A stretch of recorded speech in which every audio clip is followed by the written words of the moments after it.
It makes absolutely no sense to me that the Chicago Bears do not have the best odds going into 2026 to win the NFC North.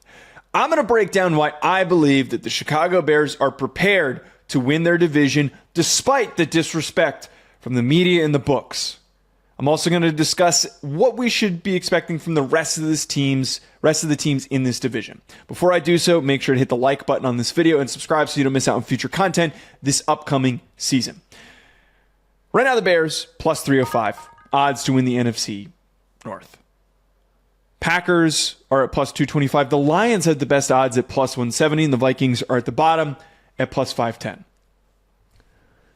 I don't understand why there is not a closer gap between these top three teams, first of all. But I don't understand how the Bears aren't at least in second. I have felt vindicated that the Bears are finally ready and prepared to take the step necessary to become one of the top teams in the NFL. Ben Johnson has been regarded as one of the most brilliant offensive minds, and he was able to activate this team despite a slow start down the stretch to perform at a high level in the playoffs and in big games against top opponents. After what they did last year, they were disrespected. Everybody was talking about how last year that they had an easy schedule, like everything was just going well for them. They're going to get exposed in the playoffs. And they took the Rams down to the wire, had their backs against the wall. Almost won that game. For such a young core, especially offensively, to have shown so many flashes. Colston Loveland and Luther Burden, the offensive line played at a high level. The run game was dominant with Monungai and with Swift.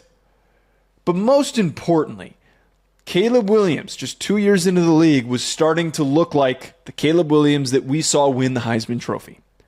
He is otherworldly talented, and he's starting to make those crazy throws that made everybody freak out when he was at USC. With an offensive mind like Ben Johnson, with a gifted, brilliant play caller, having a guy with the traits of a Caleb Williams should scare the rest of the NFL. I really think that this isn't even a matter of will the Bears win the NFC North. I think that there is a legit opportunity ahead that the Bears will be the best team in the NFL, the best team in the NFC. Maybe not just yet getting to that best team in the NFL, but there is a real case to me that they can be the number one team in the NFC. When you have a quarterback that is as physically gifted as Caleb Williams with a play caller that is able to tap into that talent, it is very, very dangerous for every team that they're going to have to square off with. Defensively is where I think that there still needs to be a bit proven. It's been discussed and projected that maybe they should go after Vita Vea. Drafting Dylan Thieneman was a pick that was a solid addition for a defense that just needed a little bit of an extra boost. I wonder if there may be a team that down the line tries to invest in the trade deadline going after another defensive lineman. But overall, this roster, after the signs that they showed last year, is prepared to be really, really good this season in 2026. I would find it shocking if they took a step backward to the point where they finished third in the NFC North. With that being said, I think that the Packers are going to finish in second with their plus 225 odds to win the NFC North, but I think that they're going to finish in second. Micah Parsons returning from his injury is critical for their success because, I mean, he's obviously an otherworldly pass rusher, and he elevates the performance of the rest of this defense. The rest of the defense has been solid. They were replacing Hafley, who moved on, so we're not totally certain what this defense is going to look like. Is it going to be as good as it was? Because Hafley was regarded as one of the best defensive coordinators in the NFL. That is a challenge, hence why I wouldn't pick them to win the division.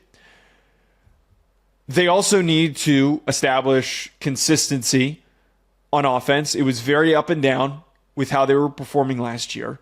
They need steps from Matthew Golden and from Christian Watson to continue to grow.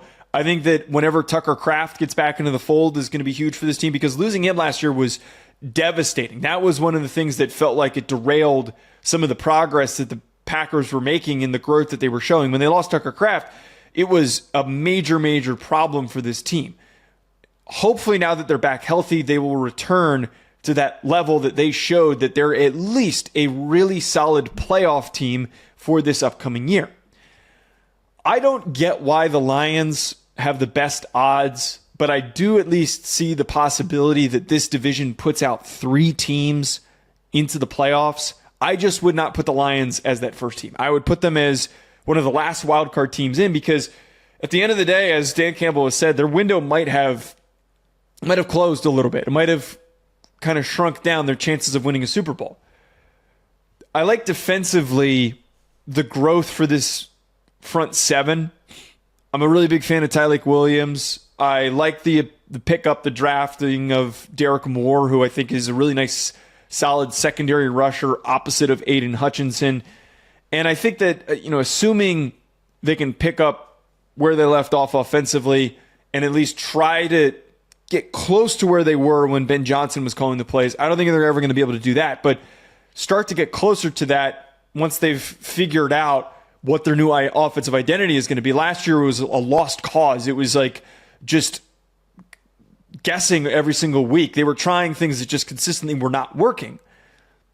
With a new face leading this offense, they're hopefully going to be better, and it feels like with the way that they drafted by going and getting Blake Miller and signing Cade Mays, which was one of the most underrated signings in free agency, that their offensive line should be better with some of the woes that it had last year. I think that this Lions team is great. I'm not going to doubt Dan Campbell, but I don't think that their roster is as dangerous. The ceiling is as high as it once was, and I don't think it matches what the Bears bring to the table. Now, the Vikings are an interesting wild card because they have Justin Jefferson. Kevin O'Connell's a really great play caller. Their offensive line is solid. Their defense is constantly well coached and potentially more dangerous with the additions of Caleb Banks and Dominic Orange. But the problem is that their quarterback room could completely kill them. I actually think that there's an argument to be made, and there's a possibility that we could see Kyler Murray, new setting, have a bit of a Sam Darnold-like revival. Maybe not at that high level where they win a Super Bowl, but it would at least take a couple of years for that to come to fruition. But my point here is that this could be like a first year back for Kyler, where he starts to look a little bit more comfortable with the right coaching and also an elite receiver like Justin Jefferson that he can rely on. They need to start Kyler. I think that they need to not waste their time with trying and hoping that J.J. McCarthy can figure it out and actually play.